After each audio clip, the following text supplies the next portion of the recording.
Hello, welcome back to The Crafty Organizer. I'm Noreen Burke, a professional organizer, and I love bringing you ideas on decluttering, organizing, doing some DIYs, upcycles, and the occasional craft.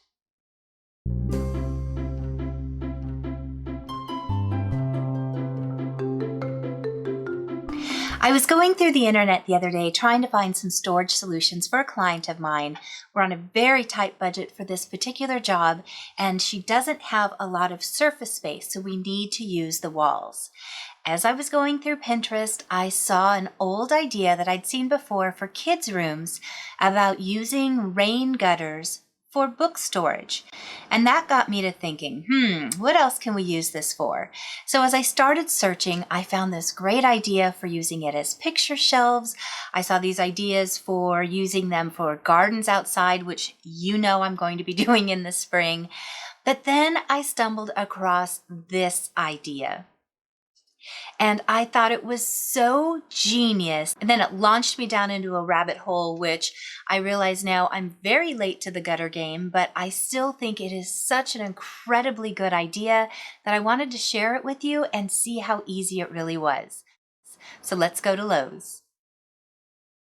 The first thing I realized is all of the gutters come in one length, which is 10 feet. But look at the cost for 10 feet of this vinyl gutter. Are you kidding me? That is such an affordable storage option, and I'm really excited about seeing what I can do. Now there's a few different sizes. So there are galvanized steel, there's the vinyl, and the vinyl comes in two different sizes. So decide what you like first and then look at the end caps that would come available to it. I chose the set of 2 so that I could try it with and without. Right off the bat, I want to warn you, if this is something that you want to do, the hardest thing was getting this 10-foot piece of gutter into my car. They will not cut it. They will cut wood at Lowe's and at Home Depot, but they will not cut these gutters. So you'll have to find a way to get it in your vehicle to get it home. I know they do shipping, but I think it's going to be a little cost prohibitive to ship that. So keep that in mind if you're planning this out. I was able to fit it over my seats and down into the passenger side foot area. And then it had just enough bend over the seats that I was able to shut the back hatch of my SUV. But this was the trickiest part of this entire project. Once I got it home, it was time to go ahead and measure what I wanted. So I got out my tape measure. I used a little dry erase marker and I just made little marks on all of the sides so that I had a point of reference. The nice thing about this is it doesn't need to be an exact science because you are going to be using an end cap. I got my Dollar Tree hacksaw and I just went at it. Now getting it started was a little bit tricky, but you can see the minute it actually bites in, you guys, this was really easy. And what I found is by just twisting it and getting a new edge, a flat edge, made this really easy to cut. And I just fast forward here so that you can see this really was not a difficult thing. At the end, I had a couple of little rough edges, so I went ahead and just got a buffing sander and I sanded off those rough edges. Could not be any easier. This is the area in my office, and you know my office is in my garage, that I wanted to have this little display storage area. So you can see the messy part left over of my office, but I knew on the bottom I was probably going to be storing magazines and books because right in front of this is my little lounge chair, and this is where I kind of relax. So I'm putting my first piece, and this piece is 4 feet wide. And what I'm doing is pre-drilling 3 spots. And this way I don't have to fight so hard trying to get the screw through. After I pre-drilled my holes, I just used wood screws, coarse wood screws, and I just screwed directly in. This is a piece of plywood on the back of a storage rack in my garage, but if you are anchoring it to drywall, please make sure you use an actual anchor, and you might even want to put a spacer if your wall or whatever you're attaching it to isn't flat. I went ahead and put my magazines in so that I could eyeball what I wanted it to look like. So on this one, I went ahead and put the first screw in the middle. I opened up my level app, which I've shown you before. And once I had it level, I went ahead and marked 2 spots so that I could go ahead and put those other 2 screws in and know that it would be perfectly level. Now here's what the screws look like afterwards. So you won't even see them once it's on the board.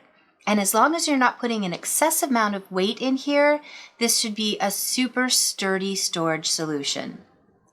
Here I am popping on the first end cap. Since this is the one that's in my line of sight, I am putting an end cap here. And here's a little trick I used because I wanted to save a little bit of money. So I am using foam core. I used the gutter and pressed it into place so I had an exact outline. And then with my X-Acto knife, I just cut out an exact piece. I can duplicate this and flip it either way depending upon which end it's going on, and it's the perfect fit for the end of this gutter. I did run a little bead of Gorilla Glue on the inside just to give it a little more structural integrity, but it was doing great. Now you can paint these gutters, or I noticed that if they did get scuffed up, I just took my little sander and took the softer grit side, and those scuffs and marks come right off. These do have an interesting texture on the outside, so I really do think they would paint very, very well. Now I'd love your opinion here. As you know, everything in my office has labels on it, and I love that look. So I'm trying to decide if I want to add one of these little file label holders to the front of it or not. I kind of like it, but then I also like the streamlined look of it. So this silver one is the one that I like the most, and if I put it right here on the face, I don't know, I like it, but let me know in the comments below. Do you like it with, or do you think it's better without?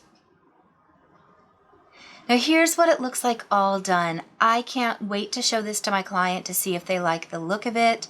I love that I was able to get rid of 3 storage bins, 2 full of ribbon, 1 full of the acrylic paint. It's super easy to access, and I love having this type of craft supply displayed because it just always inspires me to use it. I don't forget I have it.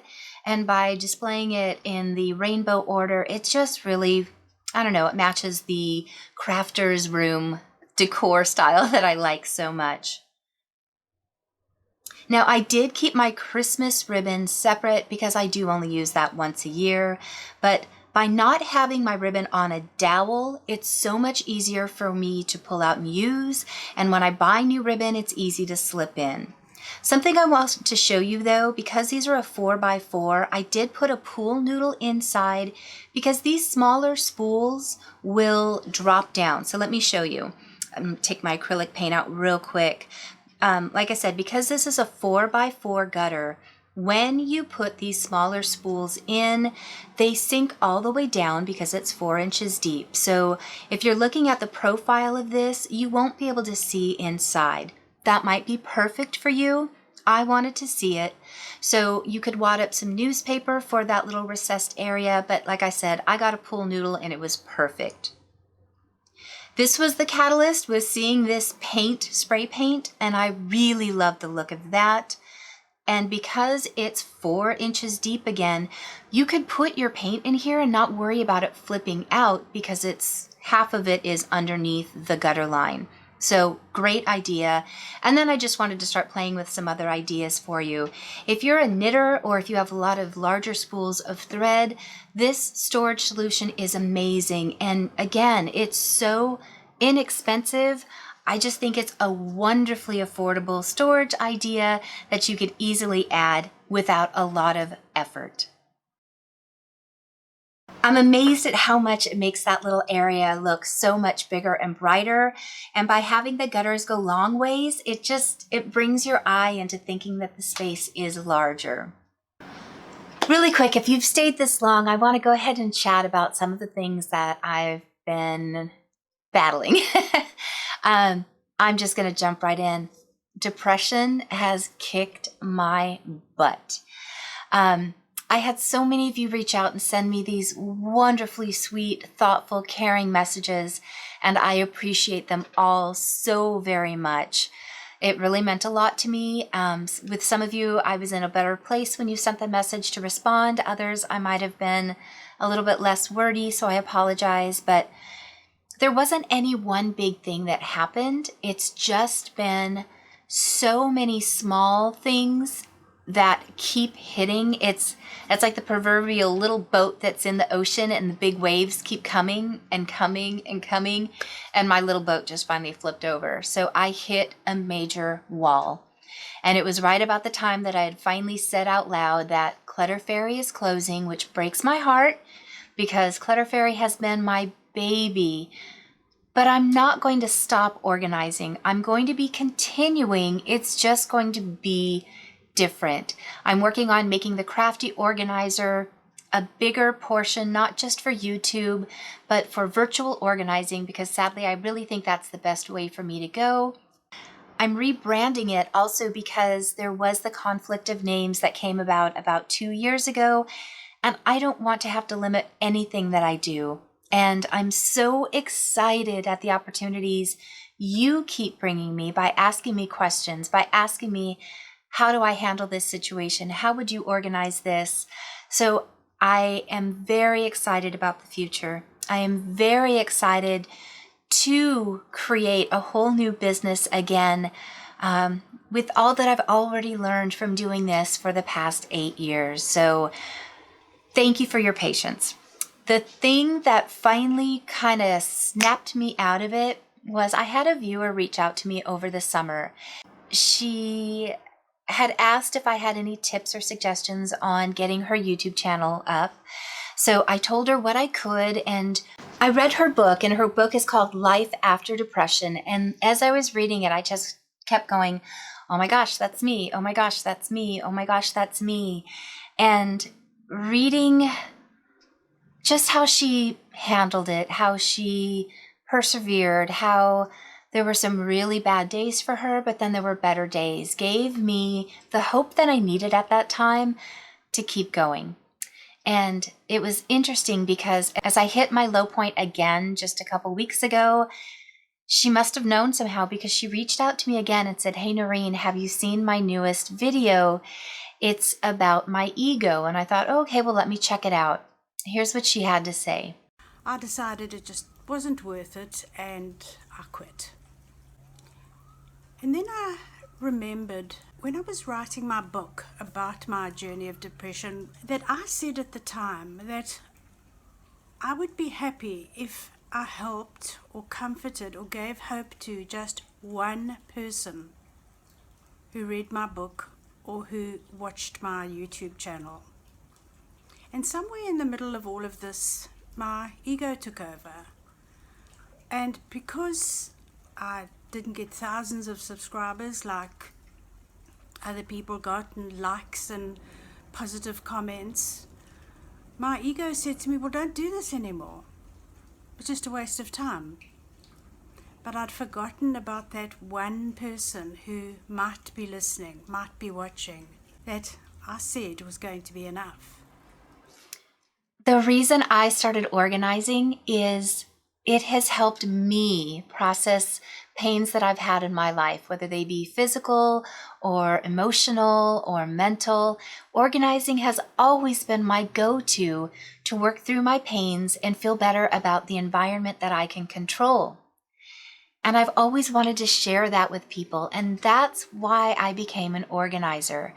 I think that's why I've found success in organizing, is because I understand completely how much your environment affects you and how much that clutter around you causes depression.